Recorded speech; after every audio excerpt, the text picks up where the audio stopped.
তো বন্ধুরা আমরা চলে আসলাম কম্পিউটার স্ক্রিনে। তো প্রথম যে কিবোর্ড শর্টকাটটি আমরা দেখব সেটি হচ্ছে আমাদের যে কোনো উইন্ডোজের বা যে কোনো ডকুমেন্টে যদি নির্দিষ্ট কোনো অংশের স্ক্রিনশট নেওয়ার প্রয়োজন পড়ে তাহলে আমরা সেটা কিভাবে নিব। যেমন আপনারা যদি আমার ডেস্কটপ এরিয়াতে দেখেন, এখানে আমার বিভিন্ন ধরনের ফোল্ডার রয়েছে এবং বিভিন্ন ধরনের ফাইল রয়েছে, ঠিক আছে। তো আমি চাচ্ছি যে এখানে যে কাতার ফাইলটি নামে একটা ফোল্ডার রয়েছে, ঠিক আছে, এই ফোল্ডারটুকু শুধু আমি স্ক্রিনশট নেব। তাহলে আমরা বিভিন্নভাবে কিন্তু নিতে পারি, কিন্তু কিবোর্ড শর্টকাটের মাধ্যমে খুব সহজে আমরা স্ক্রিনশটটা নিতে পারি। যেমন দেখেন, আপনি যদি আপনার কিবোর্ড থেকে উইন্ডোজ লোগো, শিফট এবং অ্যাশ একসাথে প্রেস করেন তাহলে কি হবে। উইন্ডোজ লোগো, শিফট এবং অ্যাশ একসাথে প্রেস করবেন, তাহলে উপরের দিকে যে একটা উইন্ডোজ দেখতে পাচ্ছেন ঠিক এরকম একটু আপনাদের উইন্ডোজ ওপেন হয়ে যাবে। তো এটা সম্পর্কে কিছু বলি। তো প্রথমে যেটা সিলেক্ট রয়েছে, এটা যদি সিলেক্ট থাকে, আপনাদের সিলেক্ট থাকা অবস্থায় আপনার এই উইন্ডোজ দেখবে একটা ঘোলাটিয়া হয়ে গেছে। যখনই আপনি এটা এখানে চলে আসবে তখনই এই অংশটুকু একটা ঘোলাটিয়া বা একটা ঝাপসা ভাব চলে আসবে, ঠিক আছে। তো এখন আপনি এখান থেকে যে অংশটুকু শুধু সিলেক্ট করে দিবেন, শুধুমাত্র সেই অংশটুকুরই স্ক্রিনশট হবে। যেমন আমি আপনাদের দেখাচ্ছি, আমি চাচ্ছি দেখেন যে কাতার ফাইলটারে রয়েছে, আমি শুধু এটার স্ক্রিনশট নেব। তাহলে জাস্ট আমি এখান থেকে সিলেক্ট করে ড্র্যাগ করে দিলাম। তো দেখেন এটা কিন্তু আমার পরিষ্কার হয়ে গেছে। তো আমি যতক্ষণ ড্র্যাগ করে দেবো যতটুকু এরিয়া, ততটুকু এরিয়া কিন্তু আমাদের স্ক্রিনশট হয়ে যাবে। তো আমি মনে করেন যে এই পর্যন্ত স্ক্রিনশটটা নেব। তো এই পর্যন্ত আমি যদি ছেড়ে দিই, ছেড়ে দেওয়ার সাথে সাথে দেখবেন এই অংশটুকু স্ক্রিনশট হবে এবং আমাদের হাতের ডান সাইডে এখানে একটা নোটিফিকেশন চলে আসছে, দেখেন স্ন্যাপিং সেভ টু ক্লিপবোর্ড, ঠিক আছে। এখানে আমাদের এটা চলে আসছে। আমি যেটার উপরে ক্লিক করি, ক্লিক করলে ফাইলটি আমাদের ওপেন হয়ে যাবে। দেখতে পাচ্ছেন ফাইলটি আমাদের ওপেন হয়ে গেছে। এবার এখন আপনি চাইলে এখান থেকে ফাইলটিকে একটু কাস্টমাইজ করতে পারেন। আপনি যেখানে ডিজাইন করতে চান ডিজাইন করতে পারেন, এভাবে ডিজাইন করতে চাইলে কোনো সমস্যা নেই, এভাবে ডিজাইন করতে পারেন, ঠিক আছে। তো আমি ডিজাইন করতেছি না, আমি এটা ক্লোজ করে দিলাম। এরপরে এখানে পরে যে অপশনটা ছিল সে পরের অপশনটার ব্যাপারটা দেখায়। পরের অপশনটাতে ছিল আমাদের, আপনার যদি এই অপশনটাকে সিলেক্ট করে নেন যে ফ্রি ফ্রম স্ন্যাপিং, এটা যদি সিলেক্ট করে নেন তাহলে আপনি এটাকে যে কোনোভাবে মুভ করে স্ক্রিনশটটা নিতে পারেন, ঠিক আছে। এইভাবে ঘুরে ঘুরে আপনি যে পাশে নিয়ে যাবে সেইভাবে শুধু স্ক্রিনশটটা হবে, আর অন্যভাবে কিন্তু স্ক্রিনশটটা আসবে না। তো আমি এখান থেকে ছেড়ে দিলাম। তো দেখবেন এখানে আমি যেভাবে ঘুরাইছিলাম ঠিক সেইভাবে স্ক্রিনশটটা আসছে, ঠিক আছে। ফ্রি ফ্রম যেটাকে বলে, দেখেন আমি যেভাবে মাউসের কার্সারটা ঘুরাইছি ওই অংশটুকু শুধু এখানে স্ক্রিনশট চলে আসছে।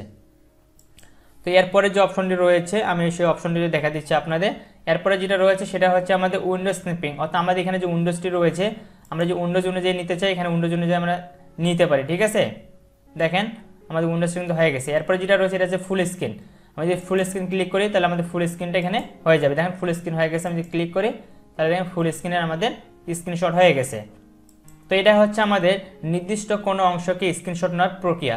তো আপনি যদি কোনো ব্রাউজারে যান, মনে করেন আমি এখানে একটা ব্রাউজার ওপেন করলাম, এই ব্রাউজার থেকে মনে করেন আমার এই ছবিটি, এখানে যে ছবিটি রয়েছে এই ছবিটি আমি ডাউনলোড করতে পারতেছি না, তো এই ছবিটি আমার স্ক্রিনশট নেওয়ার প্রয়োজন। তাহলে আপনার খুব সহজে কিবোর্ড থেকে উইন্ডোজ, শিফট এবং অ্যাশ একসাথে প্রেস করে এই উইন্ডোজটিকে নিয়ে আসবেন, তারপর এখানে এটা ক্লিক করবেন। ক্লিক করার পর আপনার জাস্ট এখান থেকে যে ছবিটুকু আপনার প্রয়োজন ছবিটুকু এভাবে ড্র্যাগ করে এভাবে সিলেক্ট করে দিবেন। সিলেক্ট করে দিলে এই অংশটুকু আপনার স্ক্রিনশট হয়ে যাবে এবং এর সাথে সাথে আপনাদের কম্পিউটারে কিন্তু এটা সেভ হয়ে যাবে। দেখেন আমি ওপেন করলাম, এটা আমাদের কম্পিউটারে কিন্তু চলে আসে, ঠিক আছে, এবং আমাদের কম্পিউটার এটা সেভ হিসেবে থাকবে। তখন আপনি এটাকে যে কোনো কাজে ব্যবহার করতে পারেন। তো এটা গেল আমাদের প্রথম কিবোর্ড শর্টকাট। তো এবারে আমরা আলোচনা করব 2 নম্বর কিবোর্ড শর্টকাটটি নিয়ে। তো 2 নম্বর কিবোর্ড শর্টকাটটি হচ্ছে আমরা যেমন ফেসবুক, হোয়াটসঅ্যাপ বা অন্যান্য যে সামাজিক ওয়েবসাইটগুলো রয়েছে সেখানে যে আমরা ইমোজিগুলো ব্যবহার করি, সেই ইমোজিগুলো কিন্তু আমরা খুব সহজে আমাদের মাইক্রোসফট ওয়ার্ড, মাইক্রোসফট এক্সেল বা যে কোনো প্রোগ্রামে খুব সহজে কম্পিউটার থেকেও ব্যবহার করতে পারি। সেটার জন্য আমাদের একটা কিবোর্ড ব্যবহার করতে হবে। কিবোর্ড শর্টকাটটি হচ্ছে আমাদের কিবোর্ডে যে উইন্ডোজ লোগো রয়েছে সেই উইন্ডোজ লোগো এবং ডট বাটনটি একসাথে প্রেস করব। উইন্ডোজ লোগো এবং ডট একসাথে প্রেস করার সাথে সাথে দেখবেন যে আমাদের এখানে একটি উইন্ডোজ ওপেন হয়ে যাবে। তো দেখেন আমাদের এখানে উইন্ডোজটি চলে আসছে, এরকম একটা উইন্ডোজ আসবে। এখন আপনি এখান থেকে যেটাকে সিলেক্ট করে দিবেন সেটা আপনি এখানে চলে আসবে। দেখেন আমি এটা নিয়ে আসলাম, এখানে ছবিটা চলে আসছে। আপনি যদি আরও অনেক কিছু নিয়ে আসতে চান আরও অনেক কিছু নিয়ে আসতে পারবেন, এখানে অনেক জিনিস রয়েছে, ঠিক আছে। এখানে ফেস রয়েছে, এখানে আমাদের মানুষের ছবি রয়েছে, কার্টুন রয়েছে, যেমন হার্ট রয়েছে। তারপরে এখানে আপনাদের লাইকের যে আইকনটি রয়েছে, লাইকের আইকনের ইমোজিটা রয়েছে। আপনি এখানে অনেক ধরনের ইমোজি পাবেন যেগুলো আপনি আপনাদের প্রোগ্রামের ক্ষেত্রে ব্যবহার করতে পারেন। আর এই উইন্ডোজটা শুধুমাত্র উইন্ডোজ 10-এর ক্ষেত্রে আসবে, অর্থাৎ উইন্ডোজ 10-এর নিচের যে ভার্সনগুলো রয়েছে, আপনি যদি উইন্ডোজ 7 ব্যবহার করেন তাহলে কিন্তু এই উইন্ডোজটা আসবে না, ঠিক আছে। অবশ্যই আপনাকে উইন্ডোজ 10 ব্যবহার করতে হবে। উইন্ডোজ 10 ব্যবহার করলে এই ফিচারটি পাবেন, নাহলে কিন্তু পাবেন না। তো এটা গেলো আমাদের 2 নম্বর কিবোর্ড শর্টকাট। এবার আমরা দেখবো 3 নম্বর কিবোর্ড শর্টকাট। 3 নম্বর কিবোর্ড শর্টকাটটি হচ্ছে, মনে করেন এখানে আমাদের অনেকগুলো প্রোগ্রাম ওপেন রয়েছে। তো মনে করেন এখানে আমার নোটপ্যাডটি ওপেন রয়েছে, তারপরে এখানে মনে করেন আমার এখানে ফাইল এক্সপ্লোরটাই ওপেন রয়েছে, ঠিক আছে। তো আমি ওপেন করতেছি ফাইলগুলোকে, এটা হচ্ছে ফাইল এক্সপ্লোরার। তারপরে মনে করি এখান থেকে ক্যালকুলেটর আমার ওপেন রয়েছে, ক্যালকুলেটর ওপেন করলাম। এরপরে মনে করেন যে আর মানে যতগুলো প্রোগ্রাম এখানে আমাদের ওপেন থাকবে। এখন আপনাকে কেউ বললো যে আপনার কম্পিউটারে যতগুলো প্রোগ্রাম রয়েছে সব প্রোগ্রামগুলোকে আপনি একবারে মিনিমাইজ করে রাখেন, অর্থাৎ আপনি এভাবে কাজ করতেছেন, কাজ করতে করতে আপনার ডেস্কটপে যাওয়ার প্রয়োজন। এখন আপনি যদি এভাবে একটা একটা করে মিনিমাইজ করেন তাহলে কিন্তু অনেক সময় লেগে যাবে, তাই না? কিন্তু আপনারা খুব সহজেই একটি কিবোর্ড শর্টকাটের মাধ্যমে সব ফাইলগুলোকে একসাথে মিনিমাইজ করতে পারেন। তো এটার জন্য আমাদের যে কাজটি করতে হবে, আমাদের কিবোর্ডে যে উইন্ডোজ লোগো রয়েছে সেই উইন্ডোজ লোগো এবং এম একসাথে প্রেস করতে হবে। তাহলে দেখেন সকল ফাইলগুলো কিন্তু একসাথে মিনিমাইজ হয়ে গেছে। এখন থেকে আপনার যদি যতগুলো ফাইল রয়েছে, আপনার যতগুলো প্রোগ্রাম ওপেন করা থাকবে, সকল প্রোগ্রামকে একসাথে মিনিমাইজ করতে চাইলে উইন্ডোজ লোগো এবং এম প্রেস করবেন, তাহলে সবগুলো একসাথে মিনিমাইজ হয়ে যাবে। তো এটা গেলো আমাদের 3 নাম্বার কিবোর্ড শর্টকাট। এবার আমরা দেখব 4 number keyboard shortcut. 4 number keyboard শর্টকাটটি হচ্ছে, আপনারা যদি লক্ষ্য করেন আমার যে টেক্সট বারটি রয়েছে, টেক্সট বারে যে প্রোগ্রামগুলো আমার এখানে শর্টকাট আনা রয়েছে, তো এগুলো কিন্তু আমরা কিবোর্ড শর্টকাটের মাধ্যমে ওপেন করতে পারি। আমরা নর্মালি কিভাবে ওপেন করি, এভাবে মাউস দ্বারা ক্লিক করে কিন্তু ওপেন করি, তাই না? কিন্তু আমরা কিবোর্ড শর্টকাটের মাধ্যমে এগুলো ব্যবহার করতে পারি।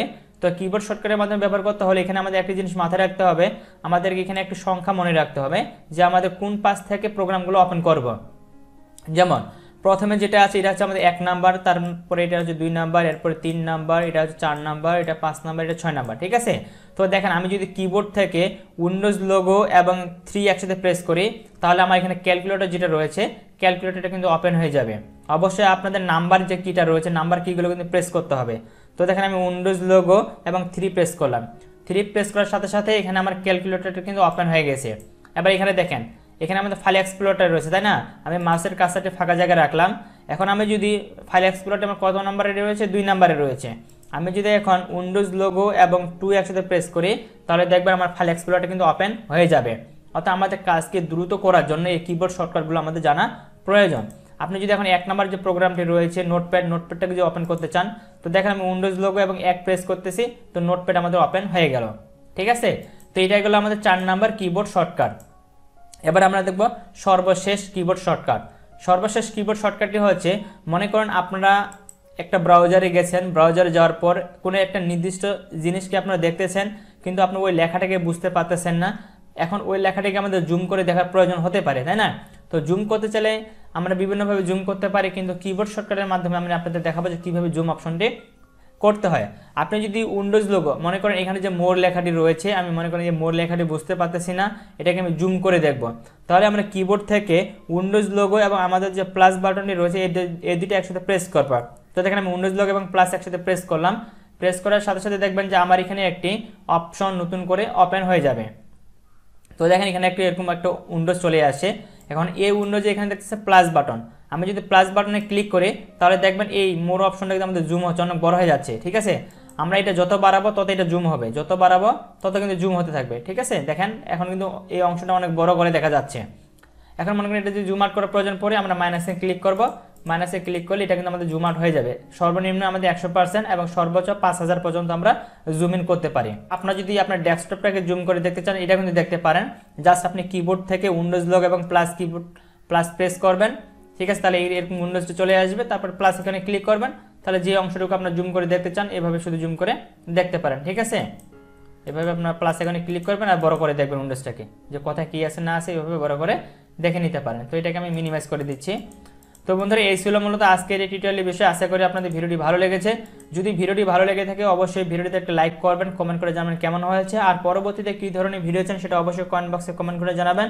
আমি সেই বিষয়গুলো ক্লিয়ার করে দেওয়ার চেষ্টা করবো ইনশাআল্লাহ।